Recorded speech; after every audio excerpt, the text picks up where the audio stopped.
something quite interesting. We're going to deal with some things that we want to talk to you about in the next 3 days, and we just want all of you to just pay attention and just keep focused on what we're going to do. And let's see what we're planning.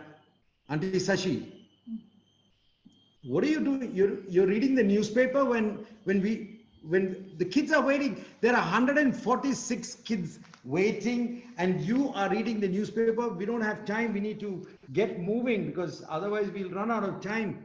What is so interesting in the newspaper? I was so sad as I was reading the newspaper, Uncle Georgie. Yeah. Just look at this troubling news. Till a few months or 1 year ago, 12 to 18 years were children who had conduct disorder. But now, for the past 8 to 10 months or even a year, the misbehavior and those who are getting into gangs and being misled are children between the ages of 12 and 18. Oh my goodness, like these kids. Like these kids. I'm not surprised. I'm not surprised by some of the comments that came up. I don't know how many of you saw that. I'm not surprised because they are, it's not easy. It's not easy. You see this? This is the heading that came up. Minors' dark side out in lockdown. Minors' dark side. And that's what we see. So don't be surprised by anything unexpected, because this is what is going on today. You know why? Because these children between this age, they are hurting a lot. You remember Marianne? Yeah. So Marianne. I know Marianne. I met Marianne and her mother, and I asked her mother, how is Marianne? First I asked Marianne, how are you? I'm okay, auntie. And then she just turned away. So I asked her mother, I said, how is Marianne? She said, it's been so hard for her, no going out. The whole day between 8:30 and 2:30, she's in front of this laptop doing her classes online. Her head aches, her eyes hurt, her back pains. And then before she knows what it is, the teacher is gone, the next teacher comes in. So she's so confused. By 3:30, she doesn't want to do anything. She wants to sleep. She sleeps in the afternoon, she wakes up in the night, and then she's sitting on this silly instrument and looking at things that she shouldn't be doing. This one. That's where the problem comes. You see, so there is a situation that we are facing. It's really terrible. Because we know it's not in Dubai, it's not just in one country, it's everywhere. All over, everywhere. It's all over. Yeah, so I was just wondering, what do you think? I mean, how can we in any way, help these children who've come here today? What do you think?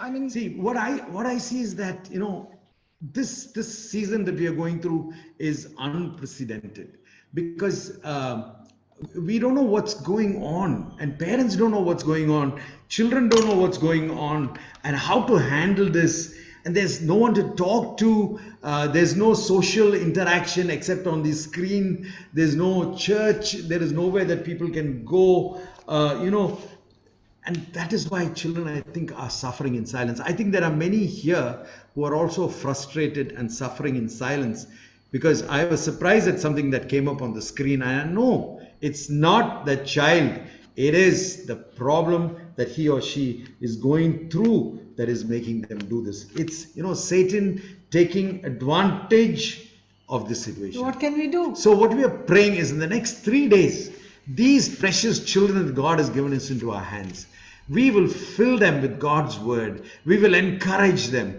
We will bless them. We will pray with them. We will pray for them. We will worship with them. And we will teach them from God's word how to go about this situation. What do you think? Yeah. Right. So we've got this one session, but there are other sessions coming up. Okay. How? What do you think of that? Tell me. Okay, Yeah. I want to ask you a question. Okay. What do you think of the Apostle Paul? I mean, I think when I think of him, he had situations like this. Okay, what do you think of him? According to me, after Jesus Christ in the Bible, somebody who I really admire, who has a lot of charisma and who's taught us so much, it is Paul. I love Paul, and that's why I'm doing a study on Paul, and I want to just read from Philippians. Children, if you all want to write it down, Philippians 1:19 and 20, verses 19, Chapter 1. Yeah. chapter 1, verses 19 and 20. For I know that through your prayers and the help given to me by the Spirit of Jesus Christ, what has happened to me will turn out for my deliverance. I eagerly expect and hope that I will in no way be ashamed. So 3 words I want you to just note: prayers, expect, and hope. Those are 3 words that he was in prison. He was going through a hard time, but look at him, what he's writing: praying, expecting, and hoping. Wow. What do you think? Prayer, expecting, and hoping. Yes. Yeah, that's what he used to do. That is one aspect of his life. So what we are going to do is, in the next 3 days, the sessions that we have after worship, we are going to take you through 3 qualities of, you can hear a buzzing sound at the back. It's not something I had for breakfast. It is every time we log on to do something to do with church, one of our friendly neighbors decides to drill and put a picture up. I don't know what he's doing. There's nothing we can do about it. So please bear with us. So the next 3 days, we are going to take you through 3 different qualities of Paul from the book of the Philippians. Yeah. Okay? And how he got into this beautiful relationship, and how he, his life was developed in his communion with God. And today, we know many of you are struggling. There is no doubt about it. We just received this confirmation that you're going through temptations. You're already caught up in sin, with bad language, with bad thoughts, and the things that are not right for a child of God. You're thinking you don't have a friend. There's no one you can turn to. But I want to tell you something. As Paul also realized, there is someone who loves you and who's waiting to hear from you, because you have a friend in Jesus. And he's waiting. He's waiting to talk to you. He's waiting to hear from you. And he's waiting to just bless you and encourage you. So today we're going to talk these 3 days, what we have called it, it's Basic Bible Bites. BBB, Basic Bible Bites. So what's a bite? I know terabyte. Not the bite of an apple, okay? I know gigabyte, I know megabyte, but byte, I don't know. You're talking the language they understand. Byte, B-Y-T-E, byte. Byte, according to my understanding, all these gigabytes and terabytes and all the bytes are to do with computer memory. Yeah. 1000 megabytes and kilobytes. Okay. But 1 byte, B-Y-T-E, is the smallest unit of a computer memory. Okay. 1 byte. Okay. So what we're going to do is we're going to take the basic things, but look a little deeper from the life of Paul. And we're going to use the 4 letters of the word byte, B-Y-T-E, to give you some ideas, insights into how Paul handled these qualities, how these qualities helped Paul. But we're not going to tell you the next 2. We're going to only tell you about prayer. It's always good to keep them in suspense so they'll come back tomorrow to see what the next one is. Good So idea. today is for prayer, and we're going to start with BYT. So Auntie Sashi, what does B stand for? B stands for, children, if you are writing notes, you can start writing. B stands for be eager. Be eager. At the end, we'll put up a slide so you can see it. What does be eager mean? See, Paul suffered a lot. Like Jesus, Paul suffered a lot, but he loved Jesus. He was willing to be, suffering for Jesus. So what brought him close to Jesus? Prayer. He was always praying. Paul wrote 41 prayers in those few books in the New Testament. Out of the 27, I think he wrote 14 or 15 or something, but 41 prayers that he wrote.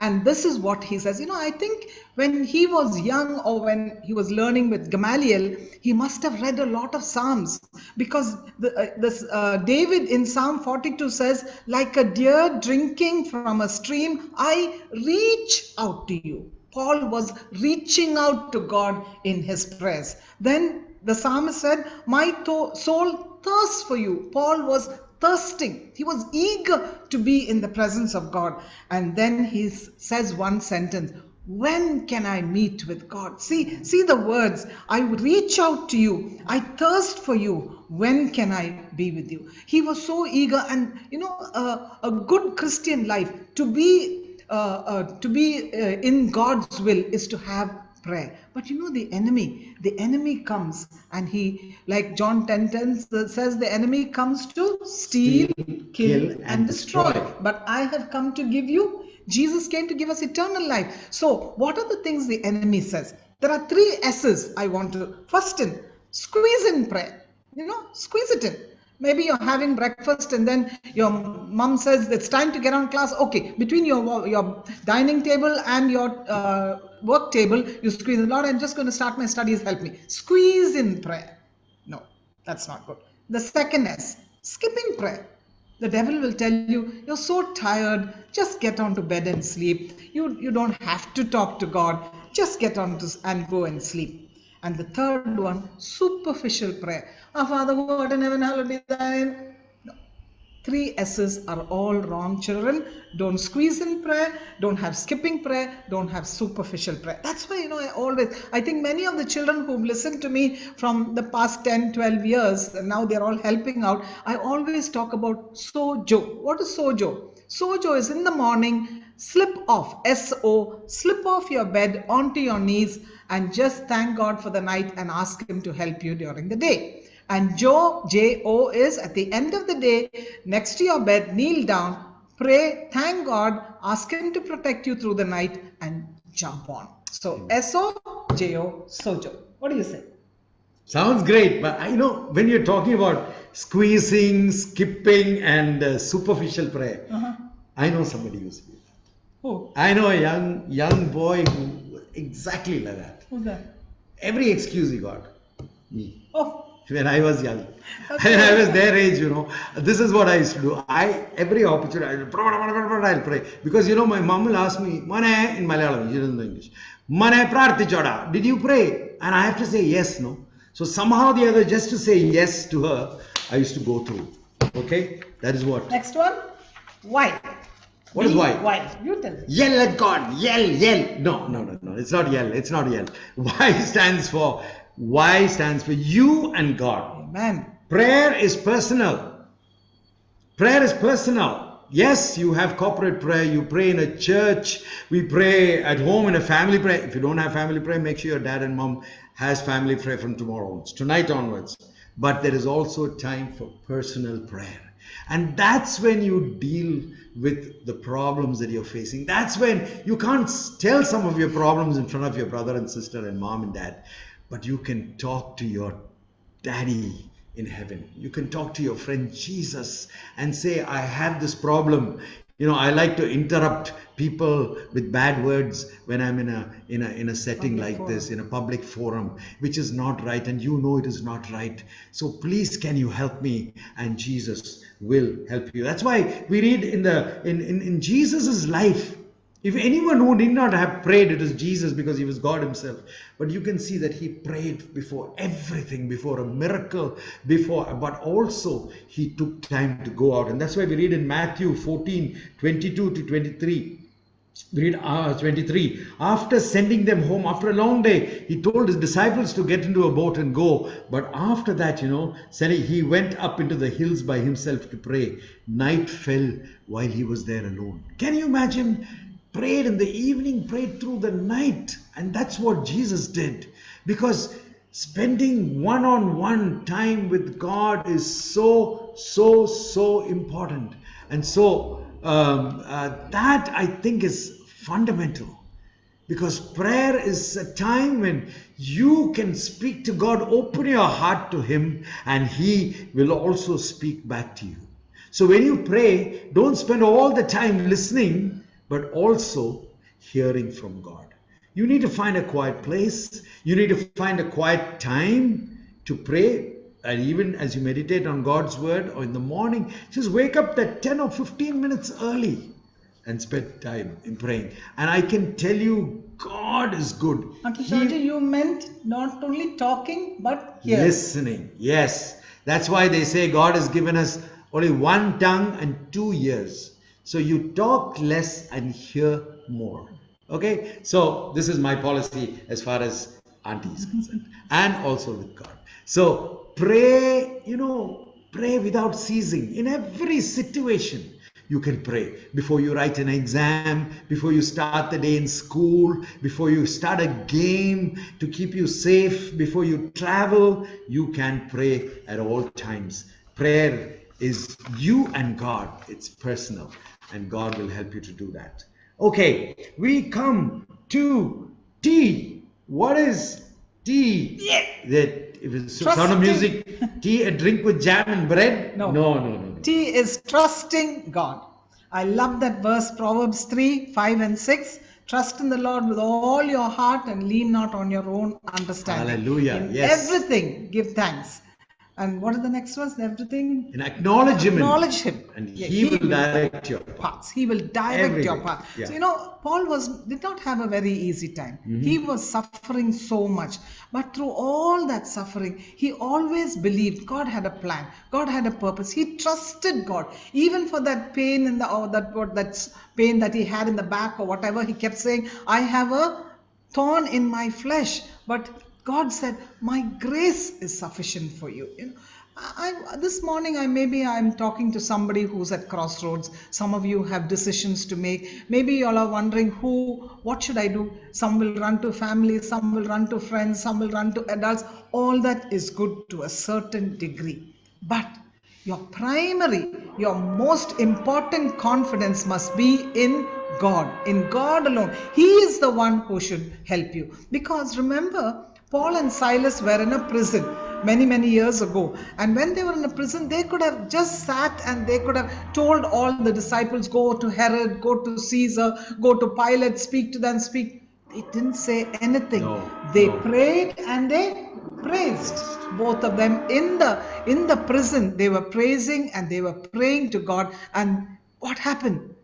Earthquake came, their chains broke off, all the pillars fell down, and the whole jail opened up and they were free. So I want to read this verse before I close. Philippians 4, 6 and 7. I love this translation. Beautiful. One of my favorite verses. And listen to this translation. Don't worry about anything. Instead, pray about everything. Tell God your needs, and listen to the next. Don't forget to thank Him when He answers. He will answer. Once again, yes, don't worry about anything. Trust in God and He will supply your needs. Uncle Georgie, next, the last alphabet. E. It's not just enough to trust in God. It's not enough just to tell Him because He already knows, but also expect. And that's what Auntie Sashi read from that verse from Philippians 1, 19, 20. He says, I pray and I expect. Whenever Paul prayed, he expected answer from God. Yeah. So B is be eager to pray. Y is between you and God. T is trust in God. And E is expect from God. So what is it? The Greek illustration I heard somewhere is, trust means you can put your weight on. Imagine if you go into a room and you see 3 chairs. And 2 of them have got wobbly legs and one is a sturdy, strong chair. Which one would you choose? If you're going to sit on the wobbly chair and if you fall, that's your fault. But naturally, we would choose the one that can take your weight. That is trust. You can be sure that God can take the weight of your problem. Amen. And that is important because God alone can give you the answers, and not enough to trust in Him, but also to trust that He is able. That is to expect. The definition of faith in NLT, trust in faith, is the confidence that you will receive what you hope for. There is a confidence when you pray and the assurance of things that you cannot see. You may not see the answer today. If you need something today, if you need a new phone, and your dad knows about it, then he's getting it to you. He doesn't know. like my grandson who's 10 years old in the US, when we go and stay with him, only thing I can hear is, hey dad, hey dad, hey dad, everything is hey dad, where's my book? Where did you see my book? And he says, look in that cupboard, in the white cupboard, because he knows dad knows where it is. See, that is expecting. It's like the little child who prayed that it won't rain on her birthday. It was a party outside. You have heard this story. And then they all go out to find, everybody had an umbrella except for her, because she believed that God can control the weather and not. So today, when you're going through difficulties, when you pray, expect God to answer. Today, a lot of people are praying without hope. That is not what God wants. That is not how Paul prayed. That's not how Jesus teaches us to pray. Pray expecting. That is hope. You know, they say that faith is a canvas on which hope paints the answer to your prayers. Amen. Faith is a canvas on which hope paints the answer to your prayers. So when you pray and ask God to deliver you from whatever it might be today, children, I want to encourage you. Have hope and expect God to answer the prayers. So our time is up. So what we're going to ask is, I'm going to ask Mitty to put up that slide so that anybody has missed out anything can copy it. I put out BYTE and have a look at it and see how it looks. Yeah, there it is. Basic Bible Bites for Prayer. Be eager. I didn't write for prayer. I should have written it. That's what happens when you get old. You see, you forget things. Be eager. Why? You and God. Trust in God. Expect and hope great things from God. Expect and hope great things. And the reference that you're doing is Philippians 1:19 and 20. So long for now. Tomorrow we are going to have another bite of what Paul had in his experience with God. So Bye kids. See you.